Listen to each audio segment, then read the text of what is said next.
सलैया साहित्य संसार में आपका हार्दिक अभिनंदन और स्वागत।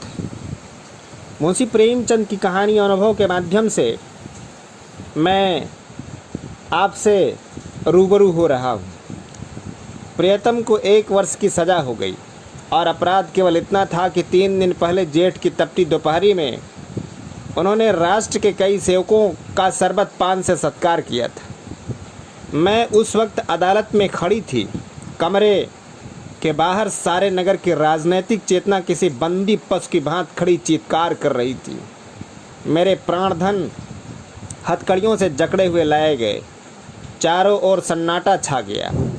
मेरे भीतर हाहाकार मचा हुआ था, मानो प्राण पिघला चला जा रहा हो।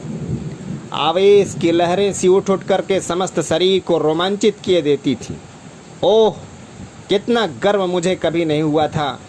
वह अदालत कुर्सी पर बैठा हुआ अंग्रेज अफसर, लाल जरीदार पगड़ियाँ बांधे हुए पुलिस के कर्मचारी, सब मेरी आंखों में तुच्छ जान पड़ते थे। बार बार मैं जी आता था दौड़कर जीवन धन के चरणों में लिपट जाऊं और उसी दशा में प्राण त्याग दूं। कितनी शांत, अविचलित, तेज और स्वाभिमान से प्रदीप्त मूर्ति थी। ग्लानि, विषाद या शोक की छाया भी न थी। नहीं, उन ओठों पर एक स्मृति से भरी हुई मनोहारिणी ओजस्वी मुस्कान थी। इस अपराध के लिए 1 वर्ष का कठिन कारावास। वाह रे न्याय, तेरी बलिहारी है। मैं ऐसे 1000 अपराध करने को तैयार थी। प्राणनाथ ने चलते समय एक बार भी मेरी ओर देखा, कुछ मुस्कराए, फिर उनकी मुद्रा कठोर हो गई।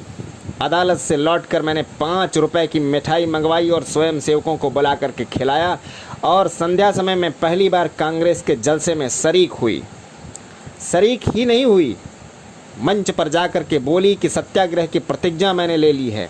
मेरी आत्मा में इतनी शक्ति कहाँ से आ गई नहीं कह सकती। सर्वस्व लुट जाने के बाद फिर किसकी शंका और किसका डर। विधाता का कठोर से कठोर आघात भी अब मेरा क्या अहित कर सकता था। दूसरे दिन मैंने 2 तार दिए, एक पिताजी को, दूसरा ससुर जी को। ससुर जी पेंशन पाते थे, पिताजी जंगल के महक में अच्छे पद पर थे। पर सारा दिन गुजर गया, तार का जवाब नदारद। दूसरे दिन भी कोई जवाब नहीं। तीसरे दिन दोनों महाशयों के पत्र आए, दोनों जामे के बाहर थे। ससुर जी ने लिखा कि आशा थी कि तुम लोग बुढ़ापे में मेरा पालन करोगे। तुमने उस आशा पर पानी फेर दिया। अब क्या चाहती हो मैं भिक्षा मांगूं? मैं सरकार से पेंशन पाता हूं, तुम्हें आश्रय देकर मैं अपने पेंशन से हाथ नहीं धो सकता। पिताजी के शब्द इतने कठोर न थे, प्रभाव लगभग ऐसा ही था। इसी साल उन्हें ग्रेड मिलने वाला था। वह मुझे बुलाएंगे तो संभव है ग्रेड से वंचित होना पड़े। हाँ, वह मेरी सहायता मौखिक रूप से करने को तैयार थे।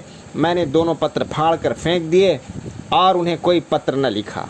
हाँ, स्वार्थ, तेरी माया कितनी प्रबल है। अपना ही पिता केवल स्वार्थ में बाधा पड़ने के भय से लड़की की तरफ से इतना निर्दय हो जाए, अपना ससुर पर अपनी बहू को इससे इतना उदासीन हो जाए। मगर अभी मेरी उम्र ही क्या है, अभी तो दुनिया देखना बाकी है।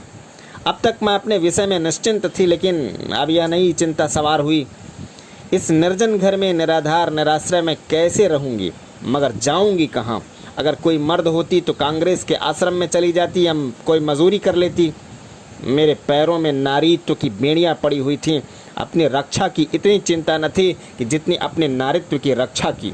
अपनी जान की फिक्र न थी, पर नारीत्व की ओर किसी की आंख भी न उठनी चाहिए। किसी की आहट पाकर मैंने नीचे देखा। 2 आदमी खड़े थे। जी मैं आया, पूछूं कौन हो, यहाँ क्यों खड़े हो? मगर फिर ख्याल आया, मुझे पूछने का क्या हक, आम रास्ता है, जिसका जी चाहे खड़ा हो। पर मुझे खटका हो गया। उस शंका को किसी तरह से दिल से मैं नहीं निकाल सकती थी। वह एक चिंगारी की भांति हृदय के अंदर समा गई थी। गर्मी से देह फूंकी जाती थी, पर मैंने कमरे का द्वार भीतर से बंद कर लिया। घर में एक बड़ा सा चाकू था, उसे निकाल कर सिरहाने रख लिया। वह शंका सामने बैठी घूरती हुई सी मालूम होती थी। किसी ने पुकारा, मेरे रोए खड़े हो गए। मैंने द्वार से कान लगाया, कोई मेरी कुंडी खटखटा रहा था। कलेजा धक धक करने लगा। वही दोनों बदमाश होंगे, क्यों कुंडी खटखटा रहे हैं?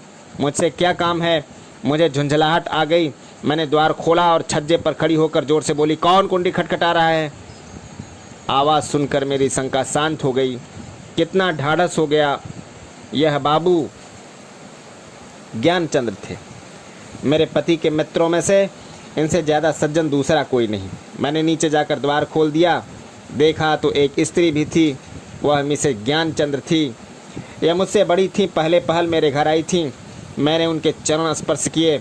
हमारे वहाँ मित्रता मर्दों तक ही रहती है, औरतों तक नहीं जाने पाती। दोनों जने ऊपर आए।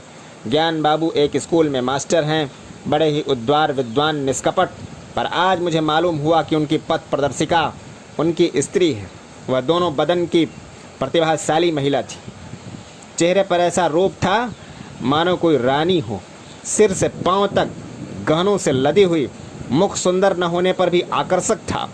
शायद मैं उन्हें कहीं और देखती तो मुंह फेर लेती। गर्व की सजीव प्रतिमा थी, पर बाहर जितनी कठोर, भीतर उतनी ही दयालु। घर कोई पत्र लिखा? यह प्रश्न उन्होंने कुछ हिचकते हुए किया। मैंने कहा, हाँ लिखा था। कोई लेने आ रहा है? जी नहीं, न पिताजी अपने पास रखना चाहते हैं न ससुर जी। तो फिर क्या? अभी तो यहीं पड़ी हूँ, तो मेरे घर क्यों नहीं चलती? अकेले तो इस घर में न रहने दूंगी। खुफिया के 2 आदमी इस वक्त भी डटे हुए हैं। मैं पहले ही समझ गई थी दोनों खुफिया के आदमी होंगे। ज्ञान बाबू ने पत्नी की ओर देखकर कहा, मानो उसकी आज्ञा से कहा तो मैं जाकर तांगा लाऊं? देवी जी ने इस तरह देखा मानो कह रही हो, क्या अभी तुम यहीं खड़े हो? मास्टर साहब चुपके से द्वार की ओर चले। ठहरो, देवी जी बोली, मैं तांगे लाओगे? कै तांगे लाओगे? कै? मास्टर साहब घबरा गए। हाँ कै। एक तांगे पर 3 सवारियां ही बैठेंगी। संदूक, बिछावन, बर्तन भाड़े क्या मेरे सिर पर जाएंगे? तो 2 लेता आऊँगा। मास्टर साहब डरते डरते बोले, एक तांगे में कितना सामान भर दोगे?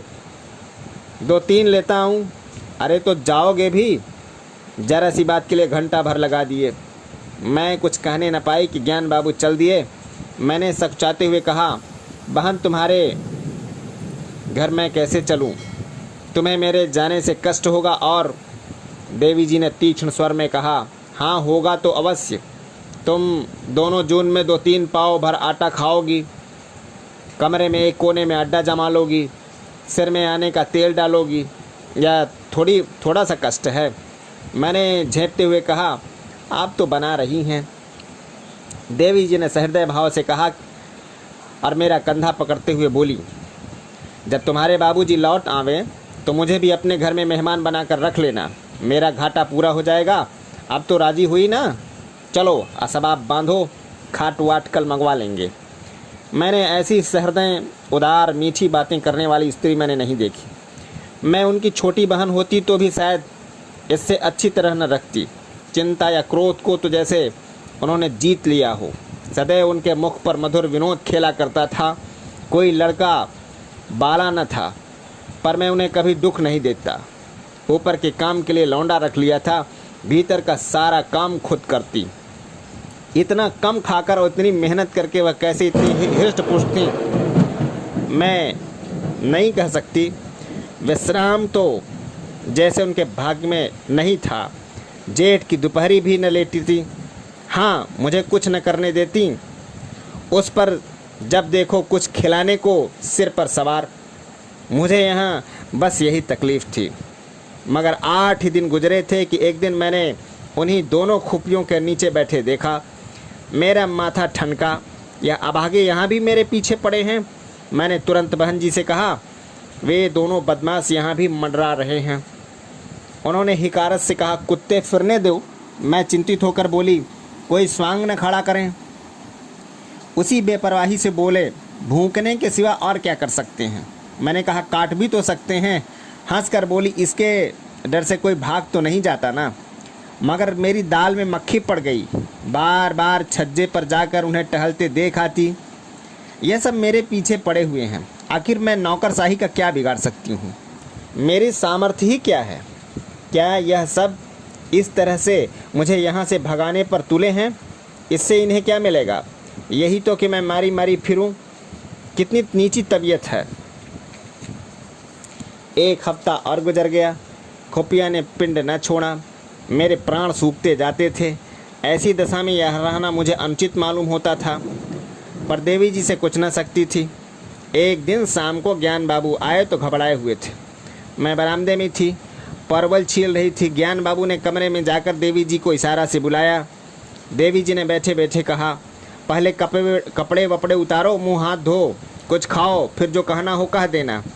ज्ञान बाबू को धैर्य कहाँ, पेट में बात की गंध तक न पचती थी। आग्रह से बुलाया, तुमसे उठा नहीं जाता, मेरी जान आफत में है। देवी ने बैठे बैठे कहा, तो कहते क्यों नहीं, क्या कहना है? यहाँ आओ। यहाँ क्या कोई और बैठा हुआ है? मैं वहाँ से चली, बहन ने मेरा हाथ पकड़ लिया। मैं जोर करने पर भी न छुड़ा सकी। ज्ञान बाबू मेरे सामने न कहना चाहते थे, पर इतना सब्र भी न था कि ज़रा देर रुक जाते। बोले, प्रिंसिपल ने मुझसे लड़ाई कर ली गई। देवी ने बनावटी गंभीरता से कहा, सच? तुमने उसे पीटा, खूब पीटा ना? तुम्हें दिल्ली की सूझती है, यहाँ नौकरी जा रही है। जब यह डर था तो लड़े क्यों? मैं थोड़े ही लड़ा, उसी ने मुझे बुला करके डांटा, बेकसूर। अब तुमसे क्या कहूँ? फिर वही पर्दा। मैं कह चुकी, यह मेरी बहन है, मैं इससे कोई पर्दा नहीं रखना चाहती। और जो इन्हीं के बारे में कोई बात हो तो? देवी जी ने जैसे पहली बूझ कर कहा, अच्छा समझ गई। कुछ खुफियों का झगड़ा होगा, पुलिस ने तुम्हारे प्रिंसिपल से शिकायत की होगी। ज्ञान बाबू ने इतनी आसानी से अपनी पहेली का बूझा जाना स्वीकार न किया। बोले, पुलिस ने प्रिंसिपल से नहीं, हाकिम जिला से कहा। उसने प्रिंसिपल को बुलाकर मुझे जवाब तलब करने का हुक्म दिया।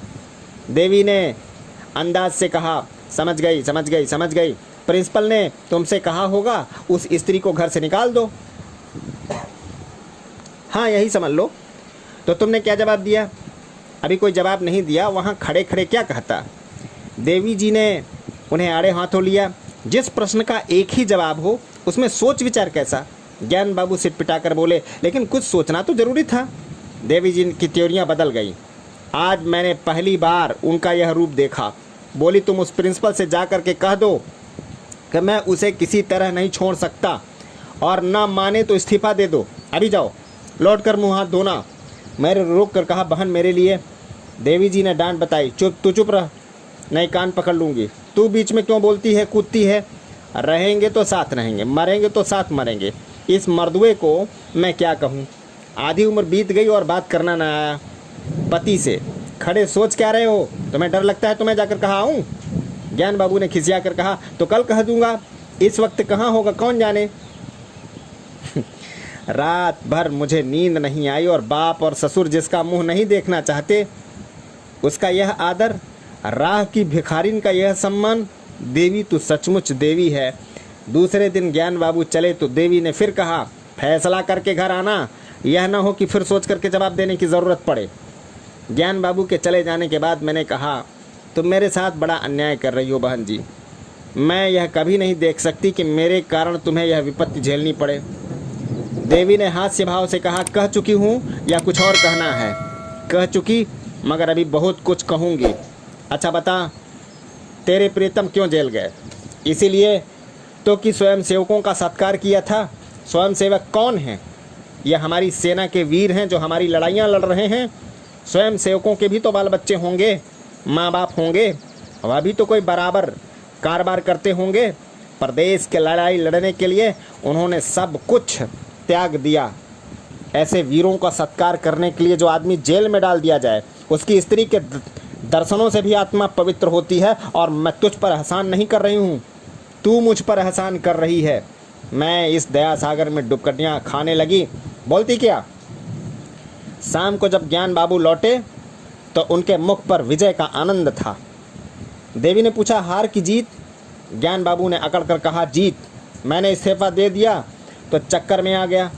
इस वक्त हाकिम जिला के पास गया, वहाँ न जाने मोटर पर बैठकर दोनों में क्या बातें हुई। लौटकर मुझसे बोला, आप पॉलिटिकल जलसों में तो नहीं जाते? मैंने कहा, नहीं, कभी भूल कर भी नहीं। कांग्रेस के मेंबर तो नहीं हैं? मैंने कहा, मेंबर क्या, मेरा दोस्त भी नहीं था। कांग्रेस फंड में चंदा तो नहीं देते? मैंने कहा, कानी कौड़ी भी कभी नहीं देता। तो हमें आपसे कुछ नहीं कहना है, मैं आपका इस्तीफा वापस करता हूँ। देवी जी ने मुझे गले से लगा लिया। जय हिंद, वंदे मातरम।